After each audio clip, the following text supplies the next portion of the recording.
a una nueva edición de Chile Potencia Marítima. Realidad, futuro, ambicioso el título, es lo que debatimos aquí con estos destacados panelistas. Norma Alcamán, literata, bibliófila, ahí ha estado en grandes actividades, no sé si nos comenta después de algo extraordinario que hizo sobre los libros de Napoleón. Un gusto de saludarla, Normita. Buenas tardes, Atilio. Buenas tardes, Almirante Vergara y Almirante Codina. Muy buenas tardes. Muy buenas tardes, Normita.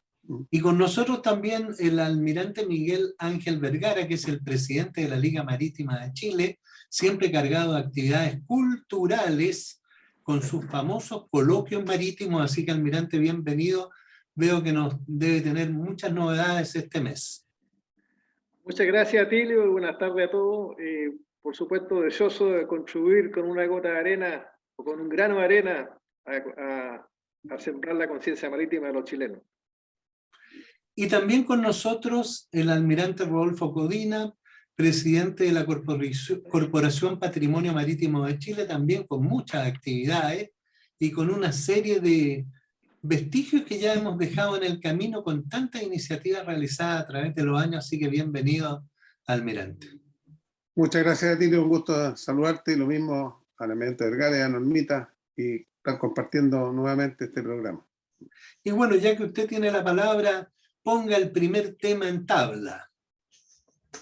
Bueno, lo primero es recordar que el día 22 de septiembre tuvimos de aniversario la Corporación del Patrimonio Marítimo, cumplimos 24 años, sí, ya estamos a un año de nuestra bodas de plata, o un cuarto siglo, el próximo año. Y se hizo una ceremonia bien bonita ahí en el Museo Naval y Marítimo, con la participación de 2 expositores y con la participación también de una orquesta de la matriz, y complementada con algunos músicos de la banda naval. Así que estuvo muy, muy interesante. Resumen en general de estos 24 años, las principales iniciativas, almirante. Bueno, en estos años tal vez la más grande ha sido el Museo Corbeta Esmeralda en Iquique, lo más grande en tamaño y en costo y en esfuerzo, y que afortunadamente ya ha cumplido ya más de 10 años, ha rendido los frutos, y es un lugar muy visitado. Tuvimos, bueno, el problema de la época de pandemia, que disminuyeron indudablemente las visitas, y hubo época en que estuvo cerrado. Y otros trabajos también de importancia, como fue la recuperación de la casa donde nació Arturo Prat en Ningüe, después del terremoto del 2010, que quedó muy, muy a mal traer, también la pudimos recuperar. La batería Esmeralda acá en Valparaíso, que la entrada del Molo de Abrigo, también pudimos hacer ahí un aporte y mejorar todo ese entorno, y hacer un pequeño museo en esa batería.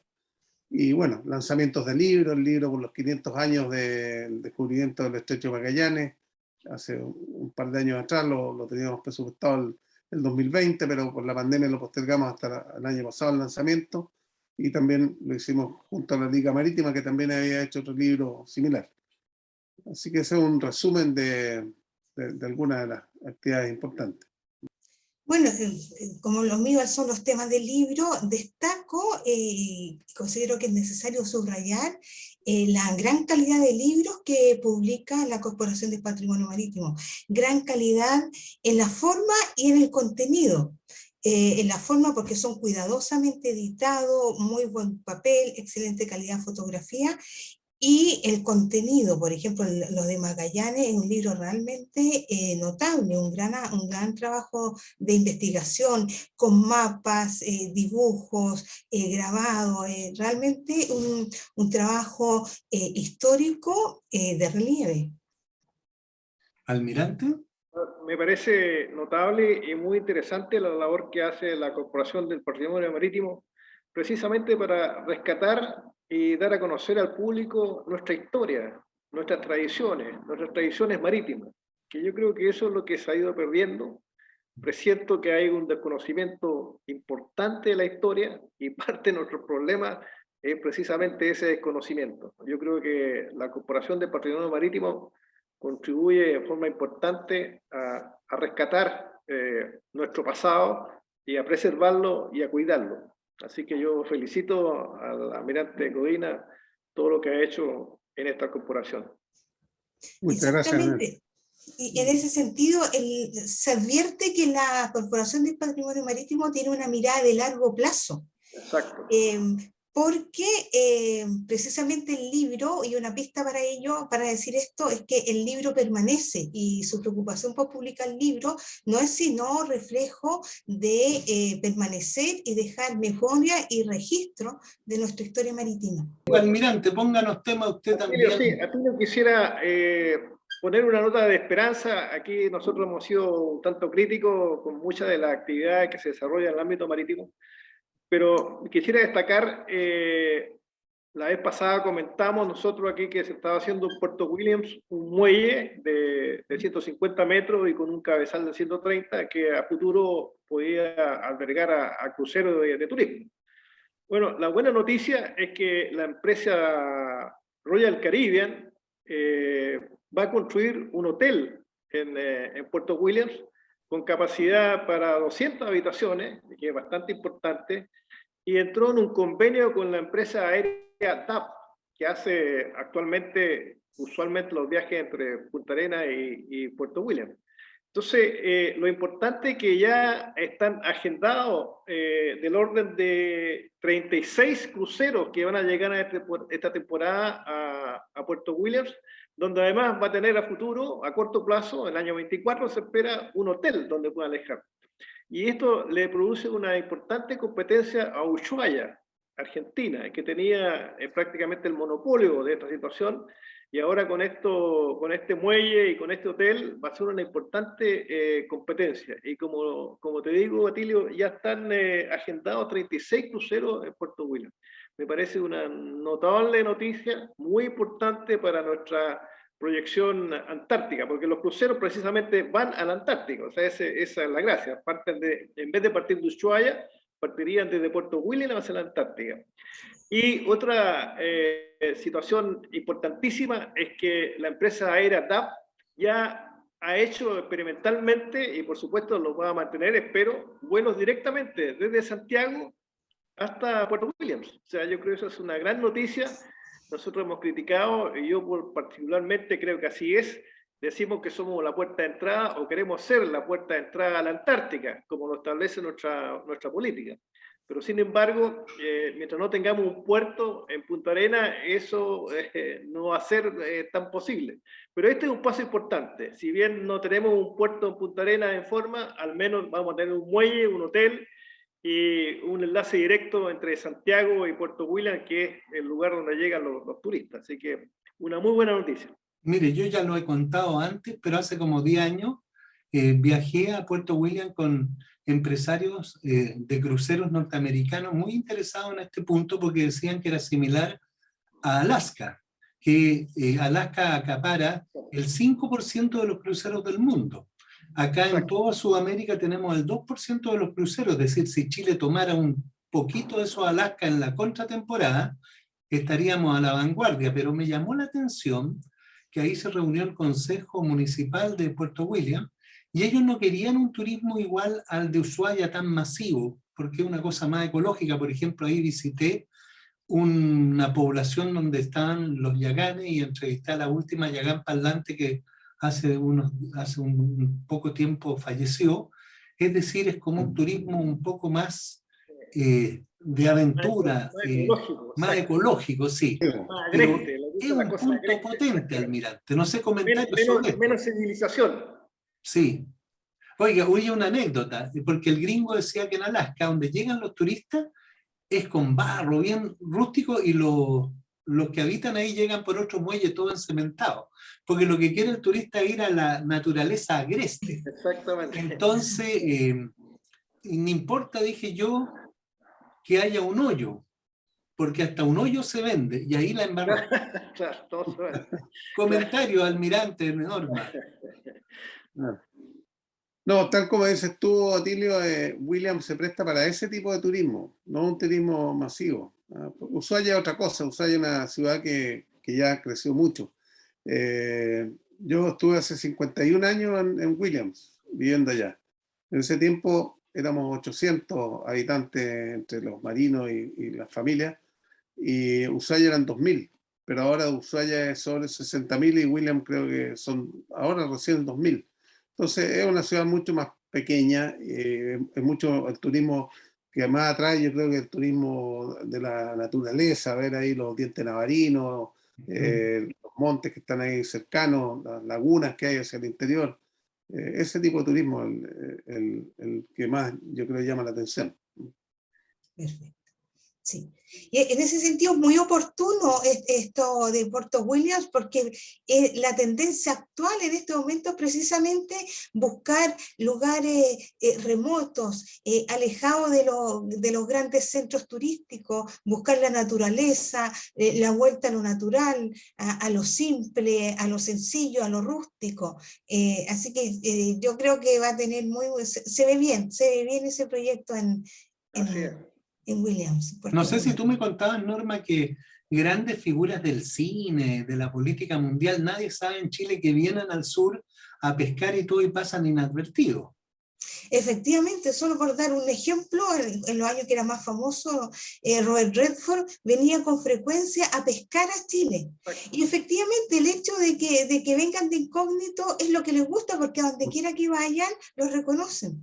Y viene mucha gente conocida acá y pasa desapercibida. Y Yo estuve una vez en Corral haciendo una nota que me invitó Kodak por una campaña que hacía para recuperar fondos y había un joven ahí haciendo trabajo social en un ruso.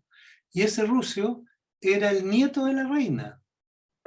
Y nadie supo, y él tampoco quería que se supiera, y yo lo iba a entrevistar y me dijeron no, porque él no quiere, él quiere, viene a trabajar, no viene a lucirse. Así que tenemos un potencial, al parecer, almirante, buen tema gigantesco ahí, ¿eh? Claro, y si bien es cierto, se vende como un turismo natural, la gente que viene es como más sofisticada, de muchos recursos, que busca esto precisamente. Entonces es un turismo como bien selectivo de alguna manera. Son personas que van a venir y respetar el medio ambiente, por ejemplo. Por ejemplo, ahí en Puerto William me acuerdo de una cosa, usted que vivió ahí, almirante Codina, no sé si me equivoco, estaba la quilla del Yelcho. Sí, del estaba ahí, Yelcho. del Yelcho, pero después cuando con los 500 años previo a los 500 años de conmemoración del descubrimiento del estrecho, se decidió llevar era la proa en realidad, no la quilla, La proa, ya. y colocarlo en la costanera en Punta Arenas, ¿ah? Para que fuera visitado por más gente. Y está ahí, donde está, hay un busto del piloto Pardo, y está al lado la proa del escampavías Yelcho. También recuerdo un museo de la cultura yamana o yagán fabuloso con las primeras fotografías que se tomaron de esta raza, que era bien interesante porque ellos resistían el frío a piel descubierta y buceaban más que el hombre común debajo del agua. Y ahí hay había un museo, me acuerdo, muy interesante. Sí, un museo que todavía está. Yo estuve, la última vez que estuve ahí fue cuando se conmemoraron 400 años del descubrimiento del Cabo de Hornos, que pasamos por William, eso hace unos 5 o 6 años atrás más o menos, y está ese museo, muy, muy interesante. Y algo que, almirante Vergara, que ahí hay un club de yate y paran estos yates, estos gallos que vienen, pero uno de los puntos centrales no es la Antártida, es el Cabo de Hornos. Mucha gente quiere ir a conocer el Cabo de Hornos, que está muy bonito. Ahí tiene instalaciones maravillosas. Yo estuve ahí, realmente impactante estar en el Cabo de Hornos, y es un atractivo turístico más sofisticado. Y Bueno, los argentinos lo promueven y dicen vamos al exactamente. Cabo de Hornos, y la gente que va ahí cree que es de Argentina, y no, pues de Chile. Hoy tenemos la organización de los Cap Hornier, que era una antigua organización de todos los capitanes de veleros que habían cruzado el Cabo de Hornos, y eso estaba en Saint-Malo, en Francia, y finalmente de alguna forma se disolvió, y esa responsabilidad la asumió Chile. Entonces nosotros somos en el fondo la sede de los Cap Hornier, y tenemos socios de varios países, que ya por supuesto no se requiere haber atravesado velas, porque no hay buque de velas, fuera de la Esmeralda y unos pocos veleros de instrucción. Pero sí se aceptan como socios del Cap Hornier todos aquellos capitanes de buque o comandantes de buque que hubieran atravesado el Cabo de Hornos, independiente que no hubiera sido a vela. Oye, cuéntenle al público que en sus pies ahí debajo de sus pies, en su edificio, en el primer piso, están los Cap Hornier. Exactamente. La oficina, la secretaría de los Cap Hornier está precisamente en el edificio de la Liga Marítima, en el primer piso. Y nos reunimos una vez al mes, todos estos que nos gusta el mar, nos gusta recordar viejos tiempos, para conversar de distintos temas de actualidad nacional, principalmente, por supuesto, relacionados con el tema marítimo. Y hace 2 años atrás, justo antes de la pandemia, se hizo un viaje con los Cap Hornier, vinieron varios de distintos países, un viaje precisamente al Cabo de Hornos. Así que fue bien interesante. Ahí hay una escultura muy bonita de un escultor de Valparaíso, no me acuerdo el nombre, Ives. Hay una escultura maravillosa ahí que... De un albatros. De un albatros, pero como en negativo. Exacto, es una tremenda escultura de un albatros que se ve de lejos. Y la gracia es que está recortado, o sea, se ve transparente. La forma del albatros se ve hacia el aire, es transparente, es muy bonito, bien grande. Y ese es un grupo de élite, porque para los navegantes cruzar el Cabo de Hornos es como para los montañistas alcanzar el Everest.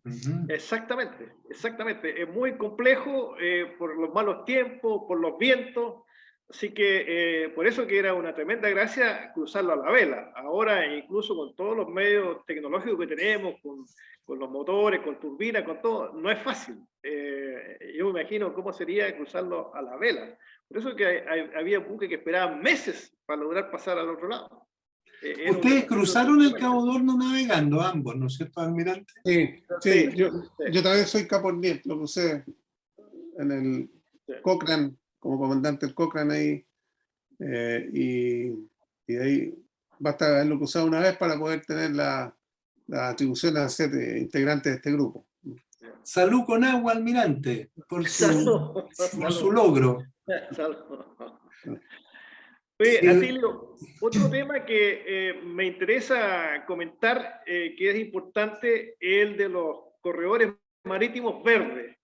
Estamos nosotros en un proceso de hace tiempo con el cambio climático de tratar de disminuir las emisiones de CO2, que es el principal gas de efecto invernadero que produce el cambio climático, con todos estos problemas que trae en todos lados, pero en el ámbito marítimo, con el aumento del nivel del mar, con el aumento de las marejadas y la altura de la ola, los cierres de puertos y todas estas cosas que nos preocupan.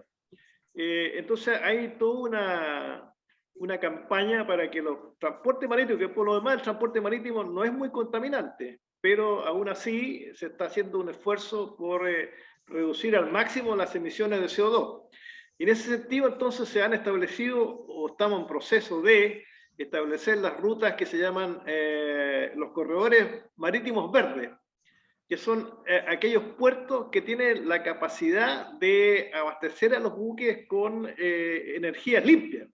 Y Chile tiene una tremenda potencialidad, precisamente porque tiene energía solar, energía eólica y sobre todo hidrógeno verde. Entonces, eso Chile está mirado con muy buenos ojos para establecer, para ser un punto importante de puertos nacionales e internacionales de corredores marítimos verdes. Así que esa es una gran noticia. Por supuesto, estamos recién partiendo y estos son, están en el proceso de estudio de prefactibilidad, etc.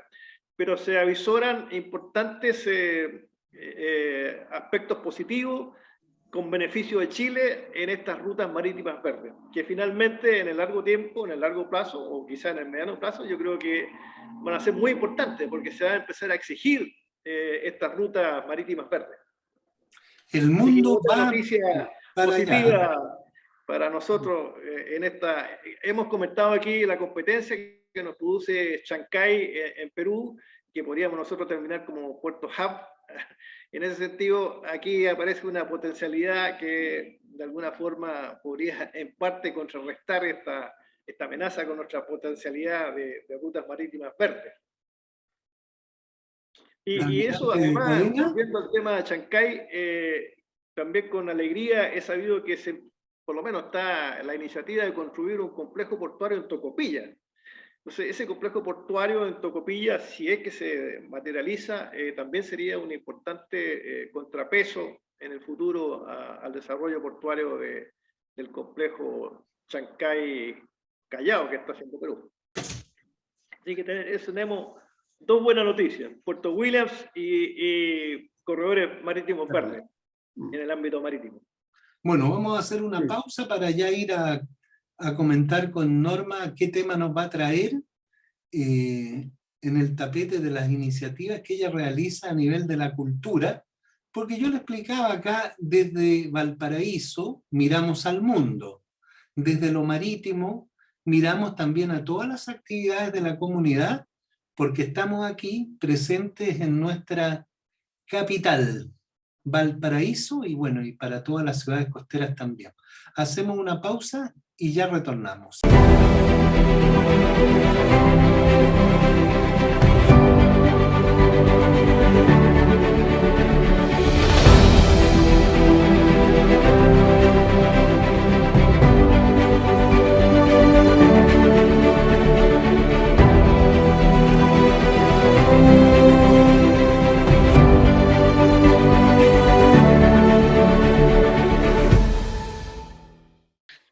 Y ya estamos de vuelta en Chile, potencia marítima, y mire todos los temas que ya hemos revisado, de Puerto William, de las rutas verdes, de las actividades, el aniversario de la corporación que ya va para sus bodas de plata, en fin, y nuestra literata, bibliófila, máster en literatura, y que ahora va a una especialización mayor en la capital, dicen, de la cultura, allá donde... No sé, yo escuché que la gente se desmaya al ver tanta belleza. Norma Alcamán, cuéntanos un poquito de esas cosas o tu comentario que quieras poner hoy. Sí, mi comentario es acerca de la Biblioteca de Napoleón, que es una conferencia que me invitaron a dar en la Universidad de los Andes recientemente y que despertó mucha interés en el público, hubo preguntas muy interesantes, me pidieron recomendación de libros, en fin, etcétera. Y yo muy contenta por la buena acogida, porque Napoleón es uno de los personajes históricos que tiene más biógrafos. Se lo ha estudiado desde los más diversos puntos de vista, incluso tengo en mi casa un libro, Napoleón visto por un médico. Se preguntaba, por ejemplo, por qué siempre tenía en la mano el estómago, si tenía alguna enfermedad, etc. Su correspondencia tiene más de 60.000 cartas, etc. De manera que resultó interesante estudiarlo y conversar acerca de él desde el punto de vista de sus lecturas que lo formaron y que contribuyeron a ser el gran personaje histórico que fue. Por ejemplo, eso yo vi toda tu exposición, y eso que tú dices de las cartas, ¿es verdad que dictaba varias cartas a la vez? Exactamente, hasta 14. Ponía 7 escribanos de izquierda, 7 a la derecha en fila india y comenzaba dictando: estimado monseñor, estimado embajador, señor tanto, ministro, papá. Iba dictando el primer párrafo a cada uno, y cuando terminaba con el 14 volvía al primero y nunca decía en qué quedé, sino que se continuaba dictando la carta en el punto donde quedó para cada personaje. Era de una memoria prodigiosa y de un interés también por las personas. Por ejemplo, después de las batallas, solía saludar a muchos de sus soldados por el nombre y por el grado. Era como Codina. Codina era así cuando era comandante, ¿sí? Sabía el nombre de todo. A mí lo que me llamó la atención en la conferencia, Normita, que felicitaciones porque es muy buena, además de la amplia cultura, porque nosotros los uniformados, los marinos, los militares, conocemos a Napoleón como un gran estratega, pero lo descubrí con tu conferencia como un hombre de una cultura extraordinaria y un hombre con una capacidad de lectura y con un interés en todos los temas, no solo estratégicos, de literatura, de ciencia, de leyes, de derecho, de todo. O sea, un hombre de una capacidad intelectual realmente sobresaliente. Y me llamó la atención que incluso en todas las batallas, cuando se aproximaba a los campos de batalla, él siempre iba con su biblioteca portátil. O sea, ni siquiera en las batallas mismas, en los descansos que tenía la batalla, dejaba de leer. O sea, es realmente un hombre notable. A mí me habló. Oye, almirante, y en ese detalle de las bibliotecas portátiles escuché, no sé si habré escuchado bien, que estaba construida en la misma madera que se construyó la cruz de Cristo? Exactamente. Exacto. Exactamente. Lo cual da indicio de cuánto valoraba el libro y le da sentido de permanencia en el tiempo. Exactamente. Y lo otro es que, bueno, yo leí harto Napoleón y estudié en Francia, así que sí, ahí en la Academia de Guerra Naval Francesa, pero todo el mundo reconoce a Napoleón como un gran estratega. Pero una vez leyendo un comentario, él tenía la habilidad, y por eso le iba bien en la parte militar, de crear escenarios en su mente y reunir previo a los combates a los comandantes y les decía, si pasa esto, hay que hacer esto, si pasa esto otro, hay que hacer esto otro. Porque en ese tiempo no había las comunicaciones de ahora. No había el enlace que tiene ahora los mandos a través de los sistemas de mando y control con todos los que están ahí combatiendo, en que uno rápidamente puede, si cambia el escenario, puede comunicarlo, puede decir lo que hay que hacer. Él se adelantaba y por eso triunfaba, ¿no? Los comandantes tenían muy clara la película de qué es lo que había que hacer en tal circunstancia. Y él iba en su mente, se iba dando cuenta de los escenarios que se podían ir dando en una batalla. No, y Exactamente. Leía con... contrataba bibliotecólogos particulares para él. Incluso contrató cuando se fue al destierro. También llevó su gran bibliotecólogo. O sea, Al era un hombre mameluco Ali. realmente- Al mameluco Así, Ali. Yo lo exactamente. aprendí viendo a la Norma. Oye, es Exactamente. interesante lo que dice el almirante, porque él, estando ya prisionero en una isla y todo, vino y encargó comprar no sé cuántos libros, o sea, nunca dejó esa pasión. No, Bueno, él tenía intenciones de volver de nuevo al poder, por eso estaba preparando. Claro, exactamente. Estaba estudiando para volver. Sí. Claro, exacto. quería irse a Estados Unidos, igual que muchos chilenos ahora. Exactamente. Oiga, pero una cosa que escuché ahí, que él iba, y cuando iba en su carroza, y uno de los dichos que usted dijo, que le decía al chofer, vamos despacio que voy apurado. Así Y es, leía vamos un libro y se a- encontraba que no era de su calidad, lo lanzaba, ¿verdad que lo lanzaba del carruaje? Exactamente. Y los oficiales que iban atrás a caballo los recogían. ¿Y cuál es la lección, Norma, de este personaje y de la cultura universal? Sí, las lecciones son múltiples y es un personaje tan universal que es muy difícil sintetizarlo brevemente, de manera que sí podría sintetizarlo desde un solo punto de vista, porque los otros son múltiples, que desde el punto de vista como lector. Y es un gran ejemplo de la importancia de la lectura y del valor que tiene el libro como transmisor del conocimiento y de la cultura y de nuestra memoria colectiva.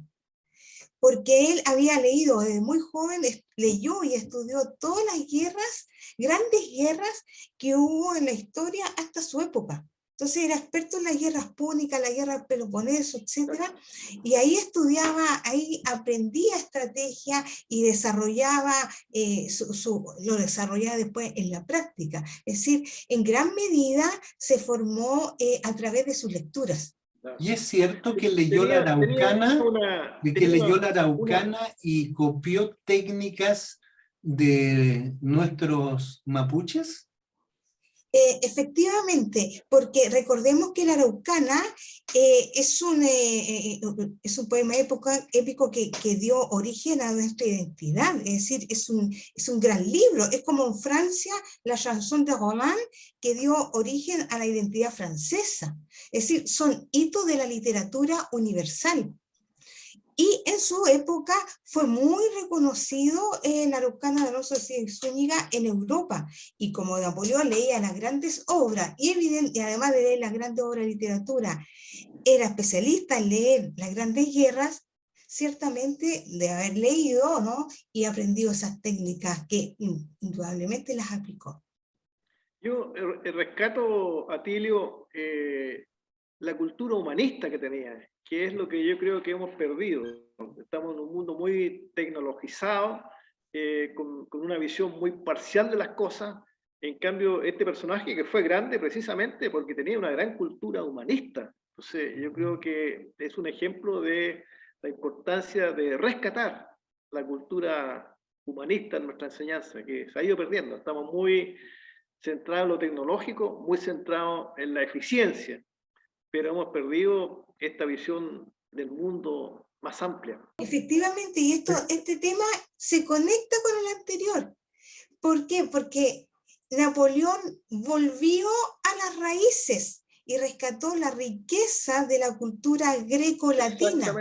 E incluso hasta en la estética, en el ropaje, en la arquitectura, en la decoración, se creó el estilo imperio, inspirado en esta estética, inspirado en sus valores y en sus principios. Y se conecta esto con el tema anterior, porque eso es lo que está ocurriendo ahora con los turistas que quieren viajar a Puerto Williams. Volver a los orígenes, volver a lo natural, sacar todo eso extra que tenemos y volver y recuperar nuestra esencia. Y lo conectamos también con el patrimonio marítimo, la importancia de conocer nuestro patrimonio, de mantenerlo, de recuperarlo. O sea, está todo enlazado finalmente. Sí. ¿Y qué me dice del Código Civil chileno? Eso es un punto muy interesante porque podríamos pensar, bueno, ciertamente Napoleón es un personaje indiscutiblemente importante, gravitante en la historia de Europa, etcétera, pero nosotros estamos tan lejos en el tiempo y en el espacio que no tenemos mayor conexión con Napoleón. No es tan así. Napoleón influye todos los días de nuestra vida a través del Código Civil, que por ejemplo regula lo que es la compraventa, la propiedad privada, la familia, son instituciones jurídicas que provienen del Código Napoleónico, que a su vez se inspiró tanto en el derecho romano como en el derecho canónico. ¿Y qué de pasa manera que con, su influencia con Bello? Porque nosotros. decían que Bello hizo el código. Andrés Claro, Bello. efectivamente, Bello tradujo gran parte del Código Civil francés, y cuando yo estudiaba Derecho, de repente el profesor decía, aquí se produce un desfase, que algunos juristas señalan que esto se debe a la traducción que hizo Andrés Bello del Código Civil francés y que tenía matices lingüísticos distintos. Pero efectivamente el Código Civil de Andrés Bello, que fue promulgado en 1855, tiene entre sus fuentes el Código Civil Napoleónico de 1804. Oiga, me dejó helado, Normita, porque yo sabía que usted, bueno, tiene este título de literatura y todo, pero ¿está diciendo que usted estudió Derecho también? Sí, soy egresada de Derecho. Y también hice ya mi tesis, que me fue muy bien, pero con todo lo que hago, ¿a qué hora voy a hacer la práctica en la Corporación de Asistencia Judicial y todo eso? Pero quién sabe que en algún momento, para cerrar etapas, lo retome y ya cierre. Don Rodolfo, ponga el colofón de esta parte. Bueno, solamente comentar el tema que decía la Mente Vergara, de la falta de la formación humanista que se ha ido perdiendo y estamos, digamos, centrados mucho en lo tecnológico, y uno lo vea, especialmente en los jóvenes, en la juventud que no sabe ni siquiera redactar ni escribir, porque han dejado de lado toda esta parte humanista, que la lectura, en fin.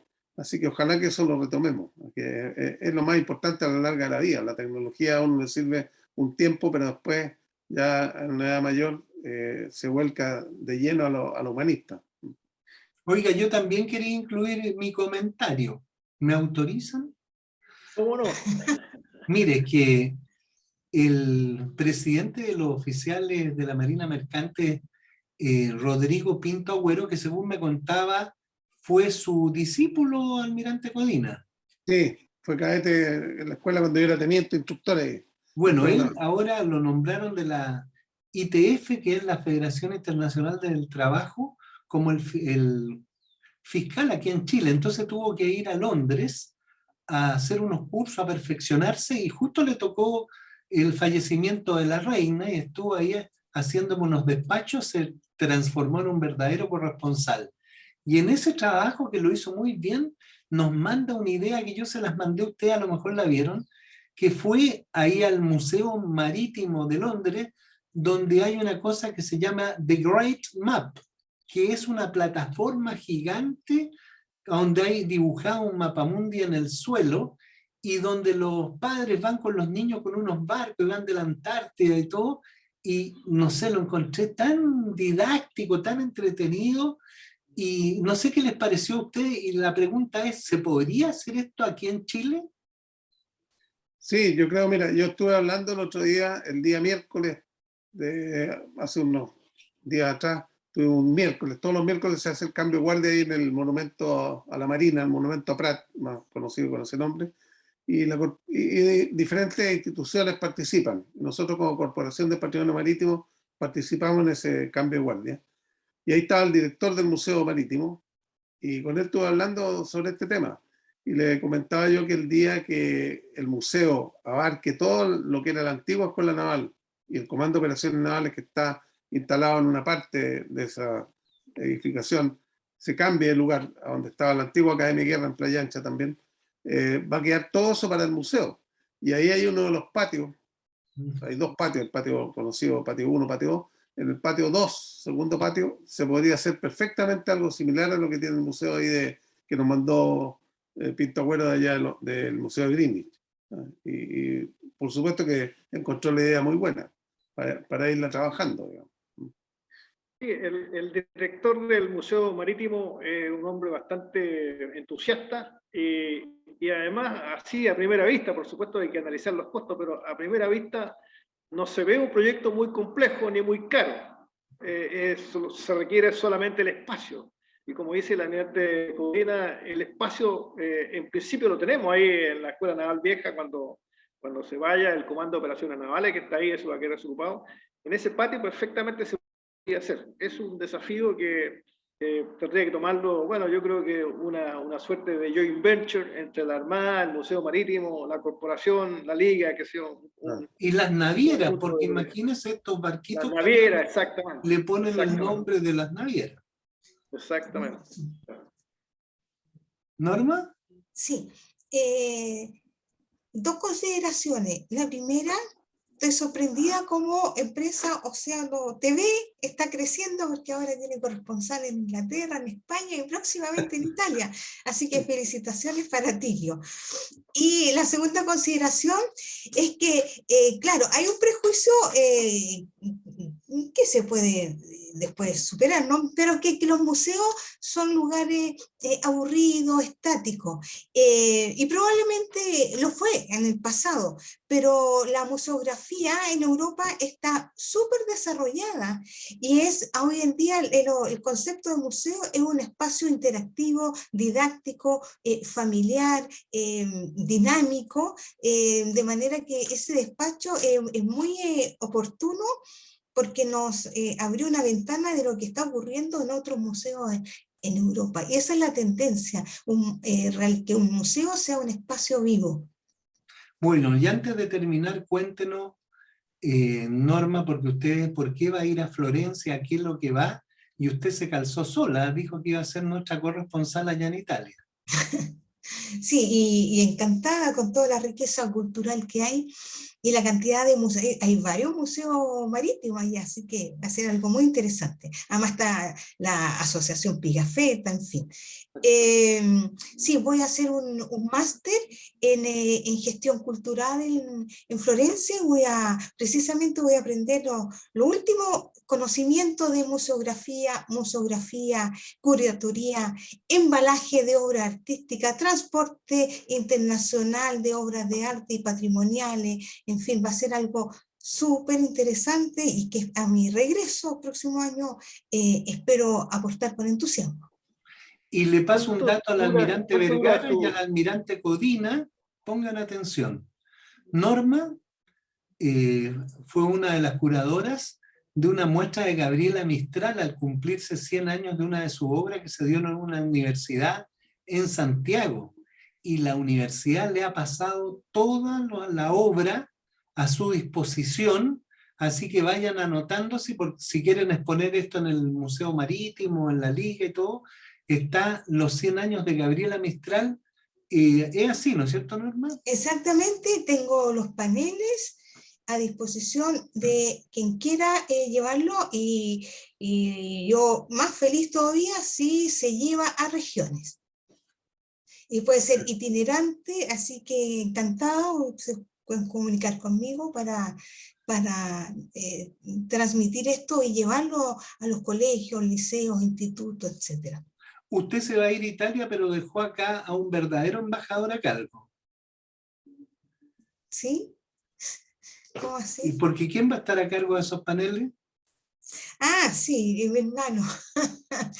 Mi hermano embajador precisamente está ahora en Chile y me está colaborando en estos temas. De hecho, los próximos días tiene una reunión con el director de la Biblioteca Nacional.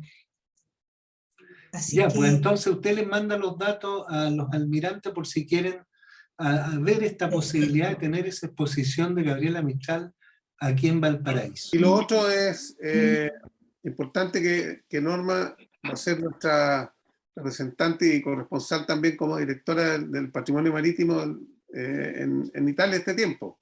Así que ahí vamos a contar con el apoyo de ella en todo lo que es patrimonial, como directora de la corporación. muy honrada y lo voy a hacer con mucha alegría. ¿Cuánto tiempo dura la permanencia en Florencia?